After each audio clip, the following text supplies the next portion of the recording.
joining us today on More Than Good Food, the podcast, where our goal is to have honest conversations with women about what it means to live a healthy life.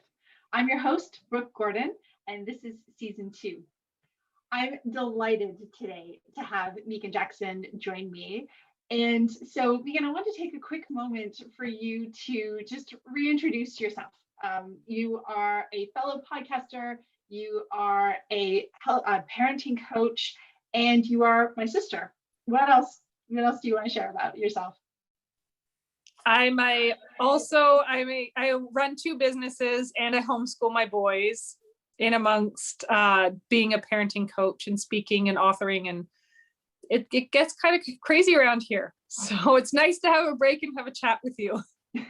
I love it. So for those of you who have met me, you may see a similar smile. You may also see this people. In fact, even this morning, I got a text message saying, "How do you do all these things that you do?" And I was like, "I don't even know what you're talking about." What do you mean?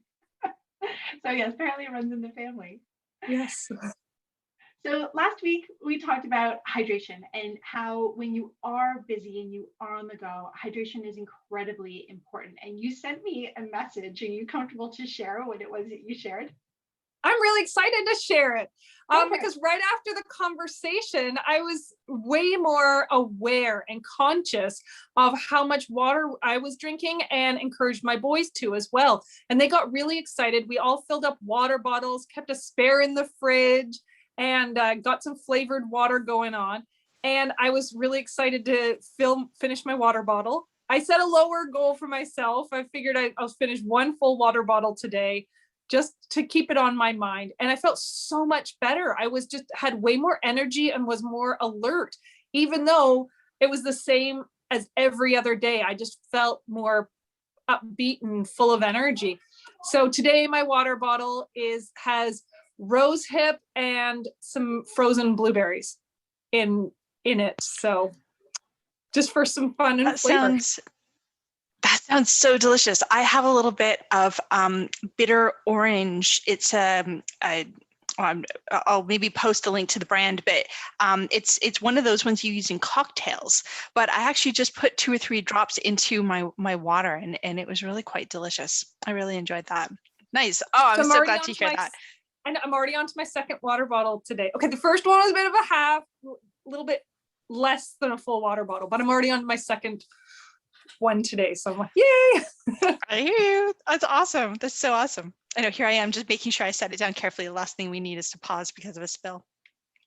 So you and I have been talking about all kinds of stuff. And while nutrients are so important to the body, and we talked about water as a key one, but there's others. You know, we hear in the media particularly, and from a science perspective, we break down what we eat and our nutrients as there's carbohydrates, there's fats, there's proteins, there's trace minerals, there's something called phytonutrients, there's fiber, there's water. And these are important, but at the same time, I'm going to say they're kind of irrelevant, because living a healthy life is about more than food. It's about more than good food. It's about more than just eating. And there's so much focus, especially in diet culture, around when and what and how much we eat.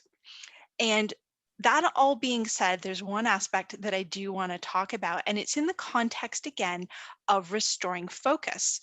And you know, I was listening to a conversation with a woman named Dr. Lori Marbus, and she's from a plant-based telehealth.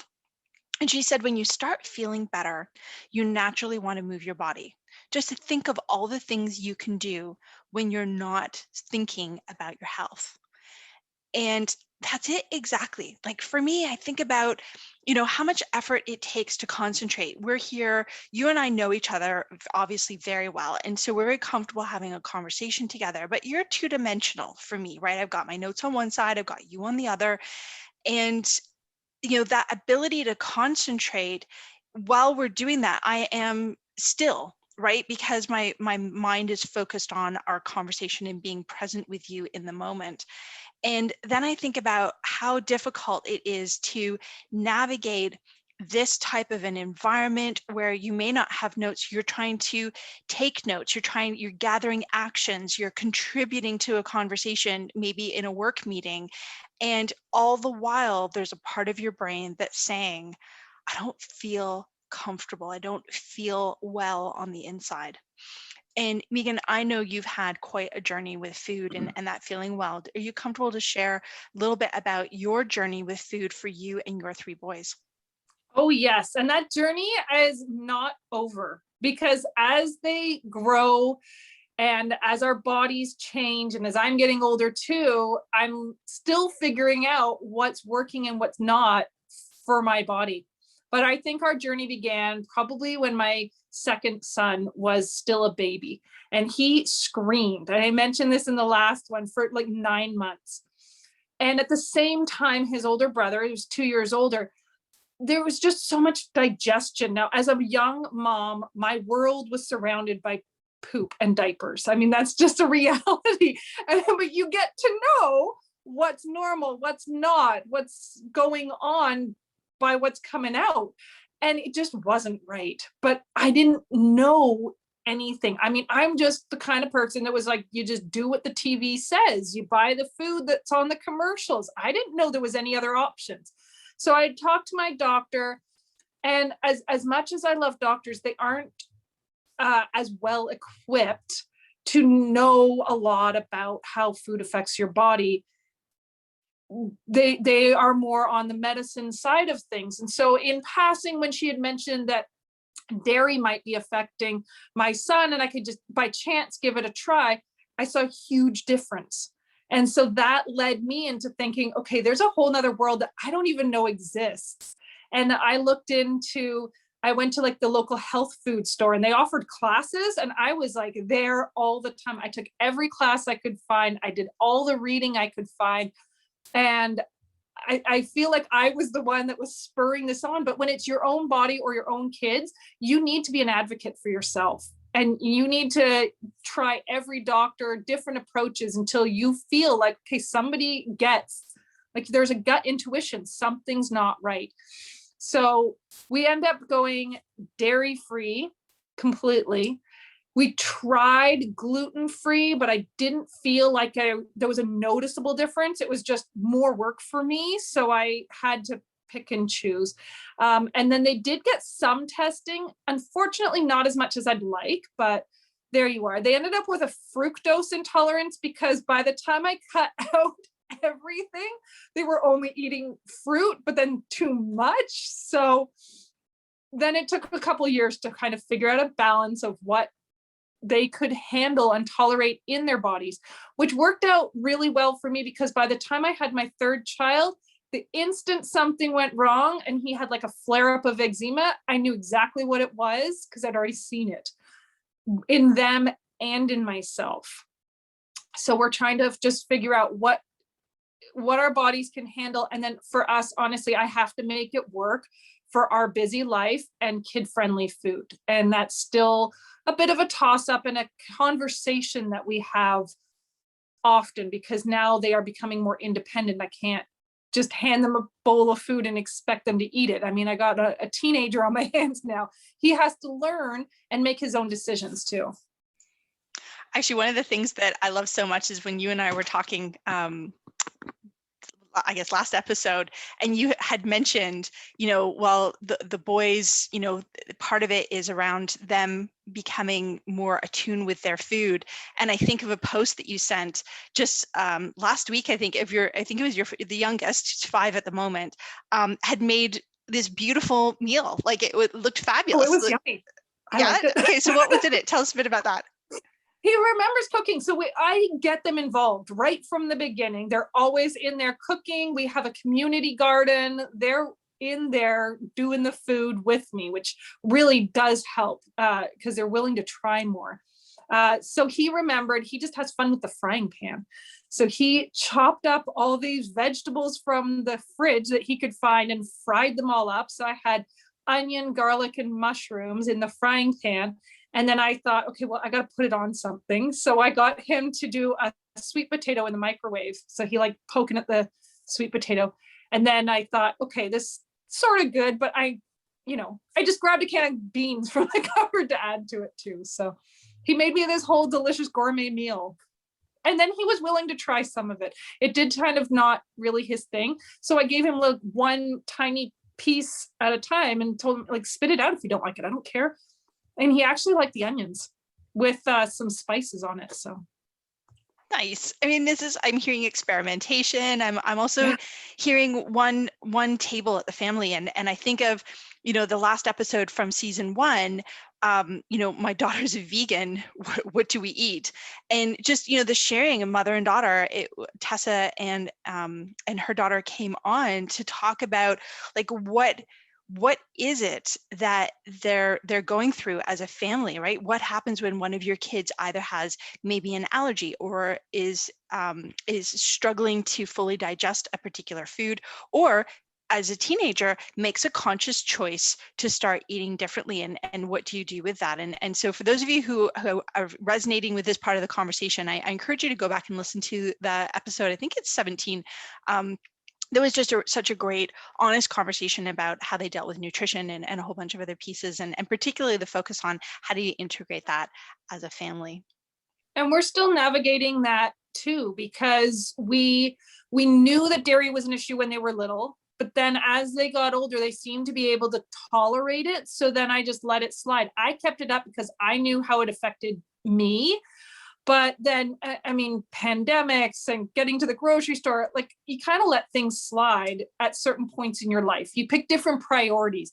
And so I was just like, eat something. I don't care what it is for a while.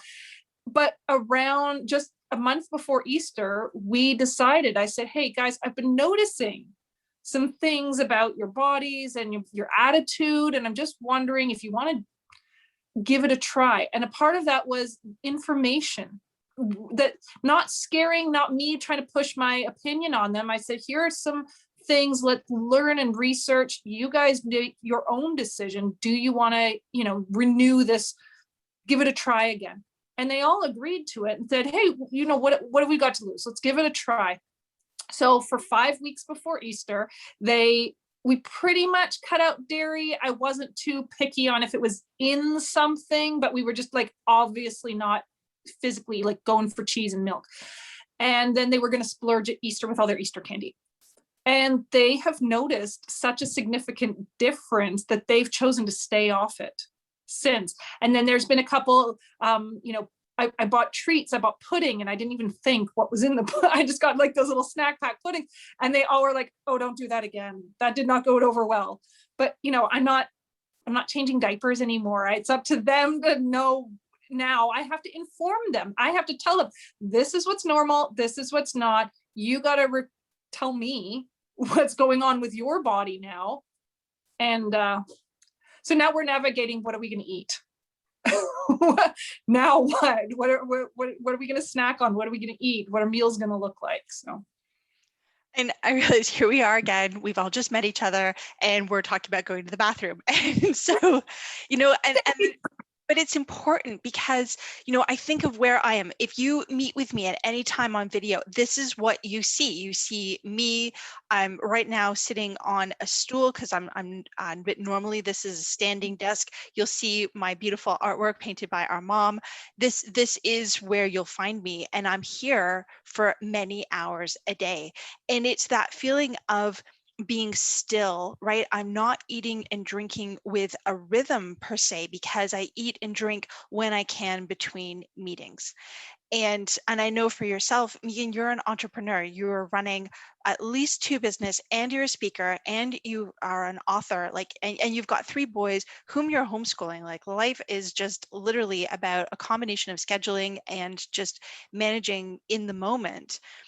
But that feeling of, I think about the story of your boys, and as adults, in their transition to become adults, it's the same with us. That feeling of having waste inside us leaves us feeling agitated because the body wants to rid the waste.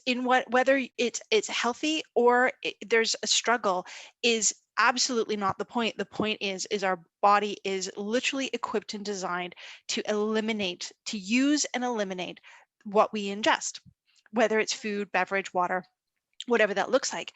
And it can make it really difficult to focus. And sometimes we just can't pinpoint why, because we're so disconnected from that elimination process. And, just before the call, it was like 2 or 3 minutes too. It's like, wait, I'm just going to quickly run to the bathroom. And you were like, yeah, that's a good idea. I'll do that too. Right. And we're comfortable to say that, but how often are we comfortable to say at work, can you give me just a few minutes? Right. And so I've actually adopted the phrase, I need to balance my fluids. And I'm open and comfortable to share that. And without a doubt, every colleague will say, oh, that's a great idea. I'll be right back too. Yeah. Right. Because they're looking almost for that permission to take the break, to whether it's refilling the water, or literally going to the bathroom. And Well, at the work, it seems like you're there to work, and it's almost like it's either embarrassing or it's like you're taking extra time. Am I allowed? It's not my break time, so yeah, you forget about, because I was a teacher too for years, and I'd get halfway through the day and realize, oh my gosh, like I haven't done anything to take care of my body. But then you do notice you're either just more cranky, more agitated, your clothes aren't fitting right, but you can't pinpoint it. You blame other people, you blame your assignment, you blame the project that you're working on. You don't realize that it's just inside your own body is just physically not comfortable. or you blame the food. Yeah. Right? You start thinking, oh, well, I'm allergic to this, I'm intolerant of this. And part of that is also just, the things, and this is why I want to talk today about fiber. It's so important because, so what we're going to cover today, I want to talk about what it is, why it makes a difference to the body, but fiber in particular, because it's ultimately the thing that can help to clear out the waste. Right? It's indigestible. It's something that we eat, but it's a part of our food that we don't actually digest as humans. It passes through our system. You can kind of think of it almost, some people use the analogy of like the broom or a scrub brush coming through, but it is absolutely critical to our health because of a couple reasons. It helps our body really, I'll say regulate, it's a weird word, but how we use sugar, how we store it, how we circulate it in the blood, that gets impacted by how much fiber is alongside the sugar, because they're both part of a carbohydrate. It manages, because we don't eat it, it literally like physically gives a feeling of being full, because our stomach will stretch. That's one of the signals of fullness. And so fiber helps to do that. So for those who are on maybe maintaining your weight or are looking to think about your weight and what it is that you're eating, fibers are really helpful for that whole process. But the other piece that's really helpful is that it supports our gut microbiome. And that's a fancy way of saying the natural bacteria that lives on the inside of us. We think about washing our hands and how important that is, but there's some bacteria that doesn't live on the skin surface. It lives inside us, and it's natural. It's supposed to be there. And those organisms, those bacteria, do eat fiber. That's what they live on. And so when we don't have enough, they can then send out signals to the brain that they're unhappy. They can end up in their proportions getting disproportionate to what would be comfortable for you, what your body is used to and feels right. And then one of the things that you can also find is if you don't have enough fiber, you can start to have this fogginess, that brain fog feeling where it's just hard to concentrate. It's hard to find your words. It's hard to just, the idea is not quite there. Or what I had was bloating. And I went through a period of time where, to say I was bloated, I remember when I talked to my doctor about it, I sent her a picture. And I was like, this is what I look like. She's like, oh, you've got some bloating. I was thinking, this isn't bloating. This is awful. This is painful. This is me, huge and instant, right? Instantly swelling up to look like I was maybe 6 months pregnant. You've seen me in that state. You borrowed my maternity clothes, so she's being honest. I did. Because they're stretchy, right? Regular dress pants don't stretch like that. It was awful. And so that was something that, took me a while to, in my own exploration. That's part of why I got into what I do now, is because I was trying to have better conversations with my doctors while they were figuring out what's wrong. And the biggest takeaway for me is that what I have is called IBS. It stands for irritable bowel syndrome. Essentially what it means is your bowel is irritable. It's uncomfortable. but there's not really a quote unquote cure for it. It's part of my body's response to stress. And that bacteria in my gut does not respond well to stress. And so they get out of whack. The eating changes, how I'm able to digest my food changes because of that. And so fiber is something that is absolutely critical to me. But Meaghan, I'm going to ask, how much fiber do you eat in a day? I probably not enough. Okay, here we go. Every week. I don't know. 5 to 15 grams, 15 to 25, 25 or more. Absolutely no idea. No idea. Because I don't weigh or measure my food. So I would have no idea how much I eat. I don't either. But Canada Health, well, I'll say I don't weigh or measure my food either. I do know how much fiber I get. So Canada Health recommends anywhere from 25 to 30 grams as normal for adults. Now, granted, you've got little ones, and so obviously it's not as much. It's important to check with your doctor about what's normal and appropriate for kids. And I'll say it's not easy to get to that. It's totally doable, but it's not easy. And so the way that I figure it out is I plan my meals, especially now with where we are. I only do my grocery shopping once a week because I don't want to leave my home. Aside from the fact that I'm being asked not to, I don't really want to. And I certainly don't want to go to the grocery store regularly. And so I plan out what I'm going to eat for the week, right? I plan out my lunches, I plan out my snacks. I do the same for the rest of the household and our dinners. And when I'm looking at the recipe, sometimes it'll say it right in the bottom of the recipe. And the ones that I know from heart, I have a rough idea. But things like snacks, whole fruits, vegetables, things that I enjoy eating, those ones I've come to I've got a handy little chart where I have a rough idea of how much is in there. So when I think about, okay, well, this is roughly what we're going to eat in a day, I can, in my head, tally up roughly how much fiber is going to be in that meal. And so the very best sources are beans, legumes, vegetables, and some fruits for sure. And when I tally it up, just, not thinking it through, I'll say probably 15 to 20 grams. If I'm really having a vegetable-based meal, if I'm having a meal that is heavy in a meat protein, or, you talked about dairy, then it's none, because there isn't any in meat-based products.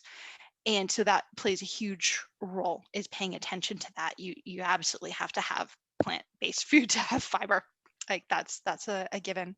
So in your household, Meaghan, is there a preference, in terms of likes, dislikes for fruit and vegetables? And how do you hide those in your meals? Oh, we're good at hiding. But partly we're good at hiding foods, but then I also wanted to be more conscious and teach them to love it, not just have it hidden. But it does help to sneak some extra foods in. I would say I've got half of them prefer fruit, but they all do have some common vegetables that they all like, is carrots, cucumbers, peas. They actually like broccoli. And then now that we are growing a lot of our own food, that has helped them a lot, to be a little more, expand their ideas. We love making smoothies. So you can pack a whole lot into smoothies, especially spinach. It blends in well when you add some fruit. And they also really enjoy nice cream, which is just pureed frozen banana.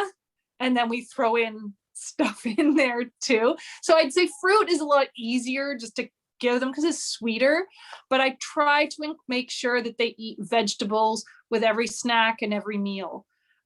With the exception of breakfast, most of the time that's just cereal or bread, but we try to have vegetables and a variety too. I tell them you can't just have one, you have to have a variety, and they'll laugh and joke now that they're getting older and pick up one of each item. But yeah, I did my variety. Very sarcastic, but they do know the importance of it.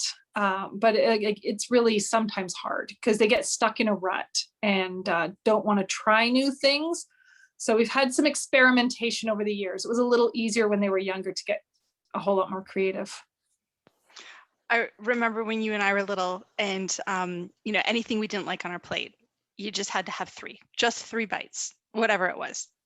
Brussels sprouts, beans, whatever it was that had been made for dinner that night. Usually it was the vegetables for me that I was like, but I don't like it. And Dad would always say, you have to have 3 bites. And I still remember the day that I came home to visit, first year of university. And I was like, I really don't like that. And they said, okay. And they didn't put any on my plate. And my other sister were like, I don't like that either. And Dad just looked over at you. You're like, you got to have 3 bites. You're like, what? And he was like, well, she's an adult now. She gets to choose. And it was so great. And I think about how much I passionately hated Brussels sprouts when I was little, especially like the idea of a raw one. We grew up in the UK, and our neighbor across the street had a bag of Brussels sprouts hanging inside the garage. And I remember it was a bet, like, to eat one of the raw Brussels sprouts. That was like a bet as a child. And now it's my favorite salad, is the one with the kale and the shredded Brussels sprout. Oh, it's so good with the poppy seed dressing. So delicious. It's amazing how your tastes change over the years, or if it's just prepared slightly differently too. I think, like, I could not deal with spinach as a child because it was just that frozen spinach that was cooked, and then it was just this soggy blob on the side of the plate. It was horrible. But now that I just eat raw spinach. Like, I'll put spinach in anything because for us, we like to prepare it several different ways. Because, and I talk to my kids about saying, when you're trying something new, it takes up to 10 times of trying it before your body will even like it. So we try it different ways, and we call it a no thank you bite. At least give it a try, do a no thank you bite. And then we have our own family rules around meals. If you don't like the meal that's served, they can go make their own, but they still have to have it healthy. So it's navigating your own family's rules, but just encouraging them to try new things. Oh, I absolutely love that. I know even in our household, and I know he won't mind me sharing this, but when we first started, you and I had done a conversation earlier for your own podcast, Joyful Mud Puddles. And when we were talking, you were like, okay, how do you hide the vegetables? And one of the things that we did, it was a tip from Jamie Oliver. It's one of my favorite tips, is just start your plate with a bed of greens, and then all the food, hot or cold, goes on top of that. And it kind of gets just like naturally mixed in. And my spouse, I don't like spinach. Similar to your experience. I don't like, especially raw spinach. And I said, okay, that's fine. So we went with arugula, and it's now like a staple. It's just on the grocery list every week. And in fact, when we run out, we're like, where did the arugula go? It's like, oh, I finished it. I was like, oh no, we need another one. And so we put a handful down. And what I realized recently is he started saying, oh, well, let's get the arugula spinach blend. I was like, yes, okay. And it's that he liked the fact that it was had a little bit of a different texture to it, and so that palate change, like, granted we're several years in of doing this, but just this slight palate change, and now we put it in everything. So we add our fresh greens into soups. We put it on, even if we're having any kind of a meal, it really actually doesn't matter what it is. It just goes on the plate, or on top as we chop it finely and put it on as a garnish. Yeah, I like what you said about the palate change. I mean, it takes a while. So instead of stressing over it, just like you were saying, it's not about counting the food and measuring the food. You got to eat anyways. So rather than just take the stress off and play with it. It worked. It didn't. Okay, but at least you're conscious and you're aware and you're trying. And I am absolutely not a calorie counter, but what I love about the recipe that you and I were just talking about, that your little one made, right? You talked about the pan fried, some onions, some garlic, some mushrooms. Yum, my mouth is actually starting to water. And then the sweet potato, and I love that, just like stabbing the sweet potato, right, as a base. And then you said just tossing a few beans on top of it and some herbs and salt and pepper, right? And that can be as simple as a meal. And I think of everything that you listed, and that's a good amount of fiber in that meal alone, especially with the sweet potato, right? Because it's a starchy, it is a starchy vegetable, but like a root vegetable, but that is a very high density, nutritious meal that is packed with fiber. It's going to keep you full, and it's going to be delicious. right? In our house, we make chili. That's actually on the agenda for this week. Love chilies. Really enjoy making different types of curries and experimenting with recipes because that's a new palette for us. Didn't grow up with that. Hummus.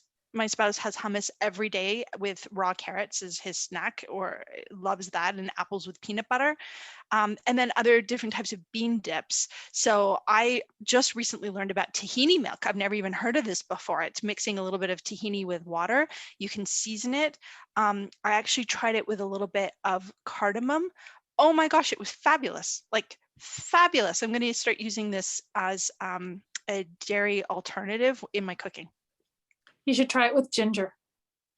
Oh, okay. Yes, I'm all in for that. I'm all in for that. I love tahini, just tahini and water. I've done before. I've never made it sort of thin, but I actually use that as a dressing, like massaging kale with that. Oh my goodness, it is so good.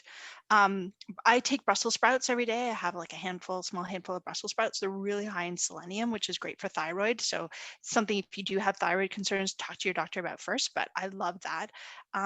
Almonds. This was a new one for my palate. As a kid, I remember anything that touched an olive right off the plate. Like the worst was when it was like a finely diced olive that had been like mixed into the things. Oh my goodness, it was so vile. It wasn't even gross, it was vile. Like could not eat it. And now I love Kalamata olives. I do not like green olives, but I love the fat black olives. If I could just eat those, I would be happy. Yeah, one thing I really appreciate about our parents is that they just challenged us to try new things. It was a joke kind of thing that every year on my birthday I tried a new food. I've eaten some weird stuff, and then they started running out of really crazy weird things for me to eat. But it just gave me the idea to just, who cares? Just try it. And now I also tell my kids that and it's sort of a saying my dad gave us was, you don't have to like it, you just have to eat it. But part of that is, it doesn't always have to be sugary and sweet. Some of it is, instead of me giving you awful tasting medicine and pills, just eat your food. Like it's got a function. It's not supposed to always be like fireworks going off. Sometimes you just eat it because you know it's good for your body. And the other piece, I mean, I love the perspective because you actually said like weird and crazy food. And when you're little, that's how it can feel. It can feel like weird and crazy food. And then I think about some of the dishes that my parents had us try for your birthday. Haggis, which was okay. I actually enjoy blood sausage, so haggis is not far off. But I think of the one paella. I love paella, and there's nothing crazy, or we use these words because partly it's different, right? We didn't grow up with these foods, and it's when you're a kid, you don't have a strong vocabulary, so you sort of associate things with the words that you do know. And then as your palate gets expanded and you get exposed to different flavor profiles from elsewhere in the world, and you realize how exciting that is, right? Yeah. And I think that's also a part of it, is that sense of other with new foods. This is what I like, this is what I want to eat, and that is other. And so I don't want to try that. I don't know how it's going to taste. I don't know how I'm going to respond to it. And kids in particular can have that. And that's why these experiments, these, just let's like make it fun. You talked last time in our last episode about being an ally with your kids, like eating the same food as them so that it feels to them a sense of what's normalcy, because it's not about what's normal. It's what's normal on my plate is what I eat most days. It's absolutely different from someone else's normal of what they eat most days. And how we associate that has a lot to do with when we were introduced to it, how we perceive it, how it was perceived to us. And I think, our parents, my dad in particular, is a great cook. And I think about all the foods that he loves. And now that I'm an adult, I see it with such different eyes, that somehow your birthday, which happens to be at a major celebration annual holiday, it was their chance to cook foods and have a meaning to it because it was your birthday and because it was a holiday, and And that had a lot of meaning, but we didn't pick that up when we were little. It was just something we did for your birthday. Yeah. And I think another thing is that, like you said, there's a lot of memories and association with food, either good or bad. But one of the great ways to incorporate and learn how to eat more fiber or new foods is to really build on your community. We moved a lot. So we were living in different countries, different cultures. We got to know the people and learn how to cook directly from them. So then there was this community and love and friendship built around the food, not just saying, okay, I got to go to the grocery store and pick up some random thing because I feel like I have to add more fiber. Get to know your coworkers, get to know different people that you're working with. If you see someone's food and it looks good, ask them about it. People are always wanting to have a conversation that's not always about work. So you can associate these new positive relationships, getting to know different cultures, different people, and what they enjoy. I know one of my favorite memories is when the chili cook-off at our dad's work. And that was amazing because just for context, our dad worked in a very niche industry, and it was a global, very small but global community. And they would work at different research sites or in different places in the world, and every so often they came together, or they would work at these different sites. And so because of that, we ended up having this chili cook-off, and they couldn't possibly be more different recipes. Like I still have a couple of them, and I'll put a link to that as well. There was literally so many different recipes, and they were absolutely fabulous, and not a single one of them tasted the same. Not even, and it was just chili. Like, how basic is a chili recipe? You may or may not have some form of meat or bean-based protein, plus you've got a ton of beans, you've got some fresh vegetables that you've cooked down, tomatoes, and some spices. Like, that's the base of the recipe. It's so simple. And yet, so many different flavors. So we've been having this sort of chat about fiber. And so I want to give a little bit more context before we wrap up. So for me, I am absolutely not a calorie counter. And there's a lot of things in the nutritional guidelines that can be helpful, but there's only one thing if you ever try to focus on anything related to food. It's just asking yourself, does this meal have fiber in it? And could it have more? And keeping in mind, it's only available in plants. So the things that we can sprinkle on top, I love adding hemp seeds to mine, and different nuts and seeds as a small topping on the top. I think of, fiber supplements. This is one of the ones where it's not going to get you very far. A teaspoon is only about 4 grams of protein. And while that's a lot, you could get that in just any vegetable and enjoy the vegetable. And it really is also a great source. It's rich in protein. It's got other macronutrients like fats. There's the carbohydrates. Our body knows how to use these efficiently. They're a form of fuel. They're a form of nourishment. They are a form of energy. And so I guess maybe I'll just leave off with one other thing. As we talk about all of these delicious dishes, sauces, they tend to have a lot of salt added into them. And so as you continue to make sure, think through what it is that you're making, just keep in mind how much salt that you're taking, because in our tendency to be still and our tendency not to drink enough water because we don't have time to go to the bathroom, salt can be a way to hold on to that water. And so we can find we're craving salt because it's a way of holding into hydration, but especially we want to make sure that we're well hydrated if we're having more fiber. So at a minimum, if you just are mindful about fiber, then you could actually meet all of your nutritional and daily needs according to the food guidelines if there was nothing else but just fiber. That's amazing. I know, it's so good. And again, helps with the bloating, helps with the brain fog, because ultimately it helps with the elimination. So we have another one of these talks coming up, which I'm super excited about. So definitely stay tuned to the next episode.